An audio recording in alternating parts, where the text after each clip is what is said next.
प्राचीन भारत का इतिहास। फादर ऑफ हिस्ट्री किसे कहा गया है? हेरोडोटस को। पुस्तक का नाम हिस्टोरिका। इतिहास का वर्गीकरण। इतिहास को हम लोग 3 काल में वर्गीकृत करते हैं। कौन कौन सा? प्रागैतिहासिक काल, आद्य ऐतिहासिक काल एवं ऐतिहासिक काल। ठीक है। प्रागैतिहासिक काल जिसमें लिखित साक्ष्य नहीं मिले हैं। उदाहरण के लिए पाषाण काल, स्टोन एज के लिखित साक्ष्य तो नहीं मिले हैं, केवल वो सब मशीन वगैरह मिले हैं जो वो बनाए थे, मतलब पत्थर के औजार मशीन ने। आद्य ऐतिहासिक काल लिखित साक्ष्य मिले हैं, लेकिन इनकी स्क्रिप्ट यानी लिपि पढ़ी नहीं जा सकती है। जैसे सिंधु घाटी सभ्यता में लिखा तो है, लेकिन क्या लिखा है पता नहीं। ऐतिहासिक काल, इसके लिखित साक्ष्य पढ़े गए हैं। क्या है? लिखित साक्ष्य जो है पढ़े गए हैं। इससे पुरातात्विक एवं साहित्यिक साक्ष्य मिले हैं। ठीक है। इसमें अभी जो इतिहास है उसको हम लोग उसका लिखा हुआ भी मिल रहा है, और जो भवन वगैरह बनाए गए हैं वो सब सारी चीज़ें मिल रही है। तो ये ऐतिहासिक काल हो गया। इसमें विदेशी यात्रियों का भी वर्णन है, जो हैंसॉन्ग वगैरह आया था वो सब लिखा है। ठीक है, वो सब अभी अवेलेबल है। तो आगे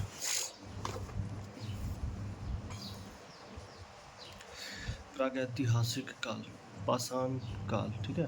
पाषाण काल को 3 भाग में डिवाइड किया गया है। पूरा पाषाण काल जो है वो अज्ञात समय से लेकर के 10,000 BC तक, मतलब ईसा मसीह के जन्म से 10,000 BC पहले तक के जो समय काल है उसको क्या बोलते हैं? पूरा पाषाण काल।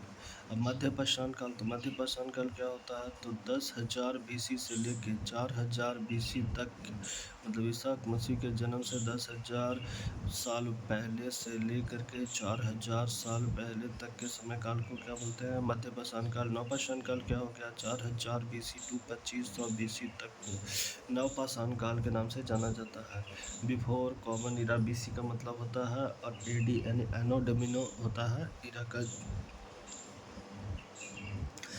एनो डोमिनो इरा होता है। ठीक है। 13वां BC मतलब 13वां BC, मतलब BC का मतलब क्या होता है कि ईसा मसीह से जन्म के पहले, और AD मतलब ये ईसा मसीह का जन्म हो गया, इसके आगे वाले समय को क्या बोलते हैं? AD बोलते हैं। आद्य ऐतिहासिक काल यानी कि प्रोटो हिस्टोरिक पीरियड। आद्य ऐतिहासिक काल मतलब प्रोटो हिस्टोरिक पीरियड। तो इसके बारे में पढ़ते हैं। सिंधु घाटी सभ्यता यानी कि 2500 BC से 1750 BC के समय पीरियड को इंडस वैली सिविलाइजेशन, सिंधु घाटी सभ्यता कहती है। वैदिक सभ्यता के बारे में बात करते हैं। तो वैदिक सभ्यता, ऋग वैदिक सभ्यता, प्री वैदिक पीरियड कहाँ से कहाँ तक है? 1500 BC टू 1000 BC तक को ऋग वैदिक सभ्यता, प्री वैदिक पीरियड बोलते हैं। और उत्तर वैदिक पीरियड क्या बोलते हैं? बाद वाले को उत्तर वैदिक बोलते हैं। तो 1000 BC से लेकर के 600 BC तक के समय काल को क्या बोलते हैं हम लोग? उत्तर वैदिक सभ्यता बोलते हैं।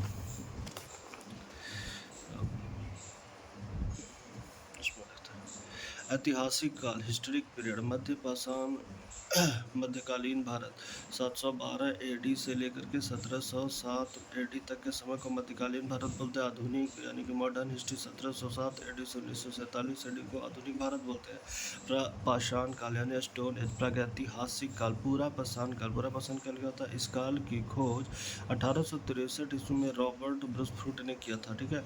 इसे पत्थरों का युग कहा गया है, स्टोन एज कहा गया प्रागैतिहासिक काल को। इस काल में पत्थरों का प्रयोग हुआ।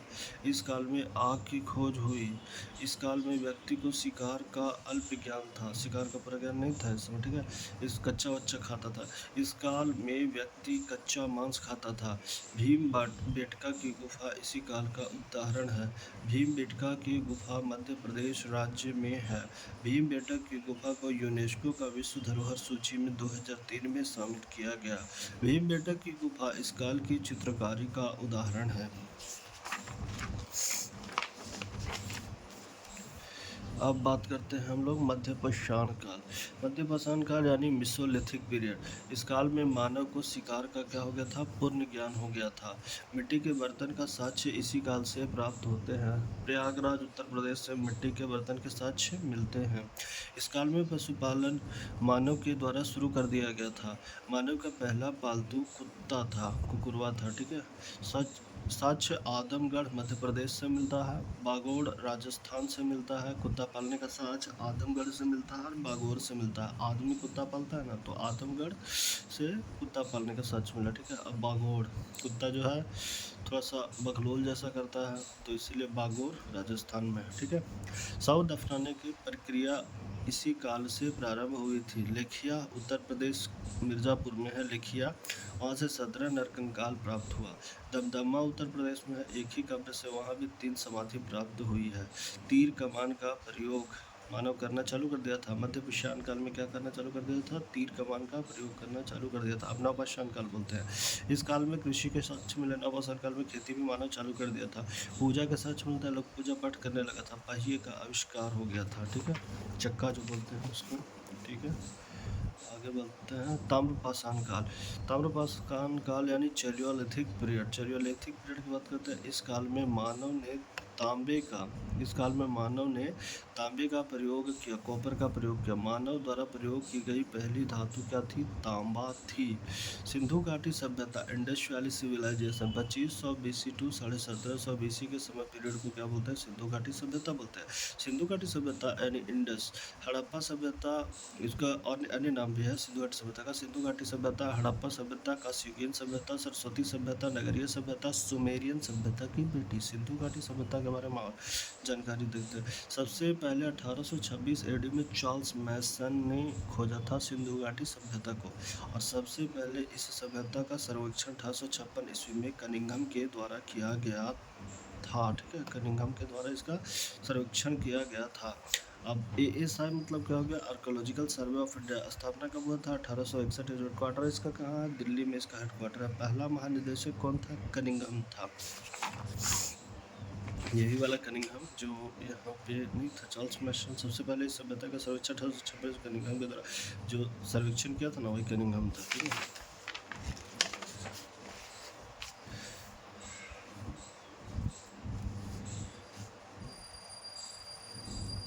सिंधु घाटी सभ्यता का विधिवत सर्वेक्षण सर जॉन मार्शल ने 1924 एडी में किया था। सर जॉन मार्शल ASI के महानिदेशक थे।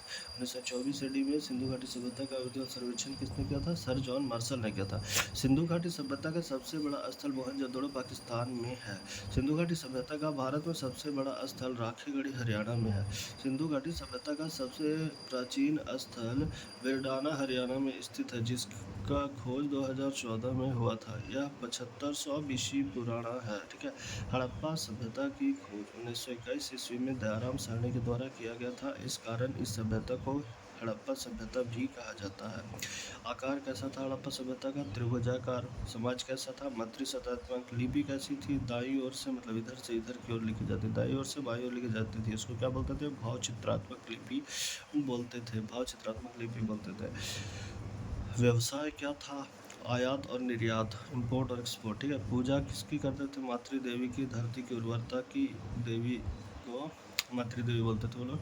पशु पक्षी वृक्ष सांप जल स्वास्थ्य सब उसका पूजनीय था उस समय, ठीक।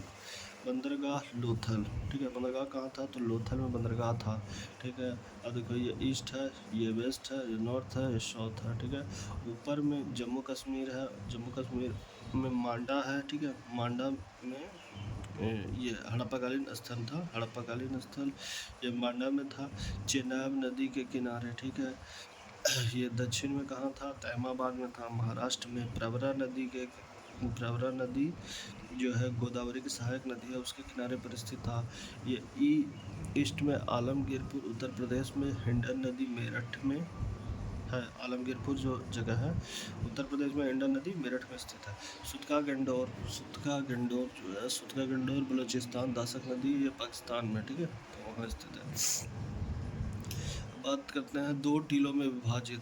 तो ये जो सभ्यता था सिंधु घाटी सभ्यता, वो आदमी लोग जो रहता था वो 2 टीलों में विभाजित था। तो कैसे कैसे विभाजित था? तो पूर्व में सामान्य लोग रहते थे, मतलब इधर जो है वो सामान्य लोग रहते थे, लाइक पीपल, ऐसे ही जो नॉर्मल आदमी है वो। और इधर जो था वो रूलर रहते थे, ठीक है। लेकिन एक स्थल ऐसा है धोलावीरा गुजरात में, 3 टीलों में विभाजित था। पूर्व में कौन था? मतलब पूर्व में, मध्य में और पश्चिम में, ठीक है। धोलावीरा 3 टीलों में विभाजित था। यूनेस्को की विश्व धरोहर सूची में 2021 में शामिल हुआ था ये धोलावीरा। धोलावीरा कहाँ? गुजरात में। अब ये बहुत इंपॉर्टेंट है, इसको देखते हैं। सिंधु घाटी सभ्यता के प्रमुख स्थल, ठीक है। हड़प्पा 1921 में इसकी खोज दयाराम साहनी ने किया था। ये रावी नदी पाकिस्तान में है। मोहनजोदड़ो की खोज 1922 ईस्वी में राखल दास बनर्जी के द्वारा किया गया था। ये सिंधु नदी पाकिस्तान में है। चंदुदड़ो 1934, एनजी मजूमदार, सिंधु नदी पाकिस्तान, ठीक है। रोपड़ 1953, यज्ञदत्त शर्मा, सतलुज नदी पंजाब, ठीक है। कालीबंगा 1953, बीके थापड़ और एन घोष, घग्गर नदी राजस्थान, ठीक है। लोथल 1954, रंगनाथराव, भोगवा नदी गुजरात, ठीक। रंगनाथ लोथल की खोज किया था 1954 में। रंगनाथ राव ने। भोगवा नदी गुजरात पर स्थित है। राखीगढ़ी 1963 में खोज किया गया था। घग्गर नदी हरियाणा में। सुतकोटदा 1964 ईस्वी में खोज किया गया था जेपी जोशी के द्वारा। सादीकौर नदी गुजरात में स्थित है। धोलावीरा 1967-68 में आर एस बिष्ट और जेपी जोशी द्वारा खोजा गया था। लोनी नदी गुजरात के पास स्थित है। बनावली 1974 ईस्वी में खोजा गया था आर एस बिष्ट के द्वारा। सरस्वती नदी हरियाणा में स्थित है। ये अब कुछ क्वेश्चन देख लेते हैं। सिंधु घाटी सभ्यता समय काल कब से कब है? तो 2500 BC टू 1750 BC। सिंधु घाटी सभ्यता का सबसे बड़ा स्थल मोहनजोदड़ो पाकिस्तान में स्थित है। उत्तरी बिंदु मांडा, ठीक है, जम्मू कश्मीर, चिनाब नदी पर। सिंधु घाटी सभ्यता का दक्षिणी बिंदु तैमाबाद, महाराष्ट्र, प्रवरा नदी पर। सिंधु घाटी सभ्यता का भारत में सबसे बड़ा स्थल राखीगढ़ी, हरियाणा में। सिंधु घाटी सभ्यता का 2 टीलों में विभाजित किया गया था। धोलावीरा को 3 टीलों में विभाजित किया था। 2021 में यूनेस्को के वर्ल्ड हेरिटेज में शामिल हो गया कौन? धोलावीरा। सिंधु घाटी सभ्यता के प्रमुख तथ्य। तो सिंधु घाटी सभ्यता के प्रमुख तथ्य देख लेते हैं। प्रमुख फसल क्या था? गेहूं और जौ। मिठास के लिए लोग शहद का प्रयोग करते थे। सबसे पहले कृषि के लिए प्रयोग की जाने वाली फसल क्या थी? जौ थी। चावल के साथ रंगपुर एवं लोथल से प्राप्त होता है। धान की भूसी भी रंगपुर से मिलती है।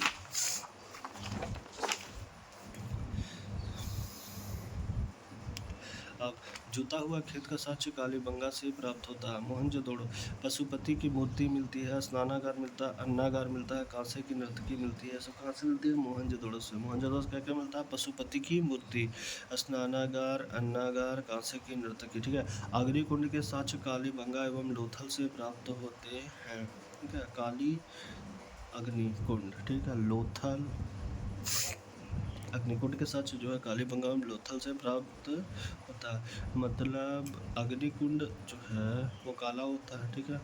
और लोथल में बैठ के क्या करेगा? अग्निकुंड में हवन करेगा, ठीक है। काले रंग की कांच की चूड़ियाँ कालीबंगा से प्राप्त हुई। घरों तथा नगरों में बनाने के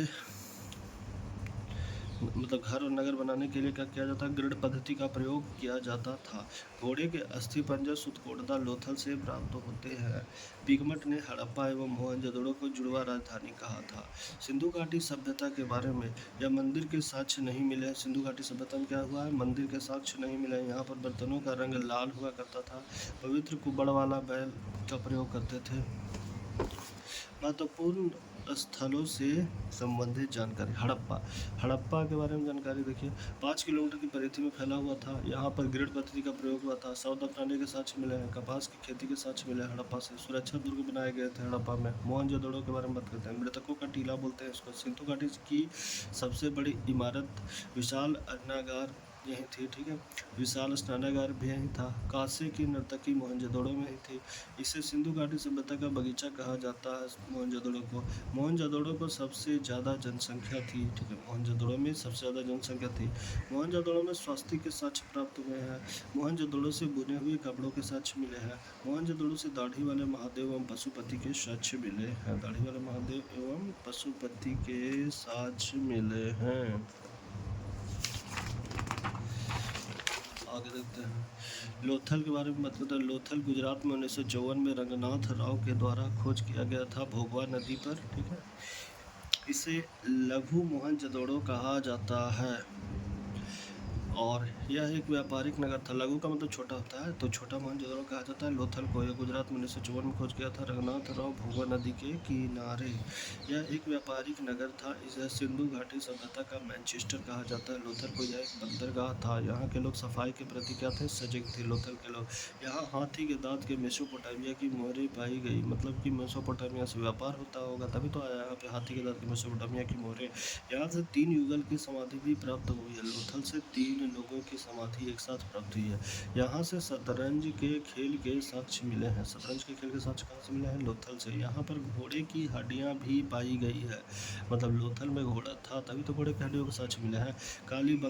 कालीबंगन की खोज किया था बीके थापड़ और एएन घोष ने 1953 में घग्गर नदी राजस्थान में। ठीक है, कालीबंगन की खोज किसने किया था, बीके थापर और एएन घोष ने किया था। कब किया था, 1953 में किया था। कहाँ किया था, घग्गर नदी राजस्थान में किया था कालीबंगा का खोज। अर्थ होता है कालीबंगा का काली चूड़िया। यहाँ से जोते हुए खेतों के एवं काली चूड़ियों के साक्ष्य मिले हैं। यहाँ से 7 हवन कुंड के साक्ष्य मिले हैं। 7 हवन कुंड था कालीबंगन में। ठीक है, यहाँ से हल के साक्ष्य प्राप्त होते हैं। हल मतलब खेती वेती करता हुआ। यहाँ से ऊँट की हड्डियाँ मिली है, ऊँट की भी प्रयोग किया है। यहाँ से भूकंप की जानकारी भी मिलती है। कहाँ से, कालीबंगन से।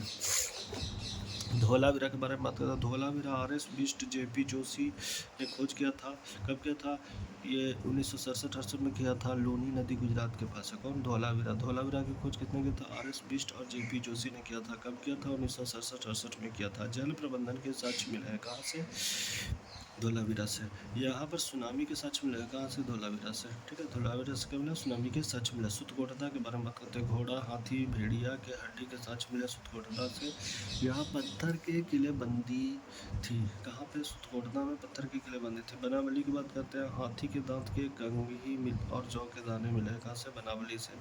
सिंधु घाटी सभ्यता पूर्व में सामान्य लोग रहते थे, पश्चिम में राजा लोग रहते थे। ठीक है।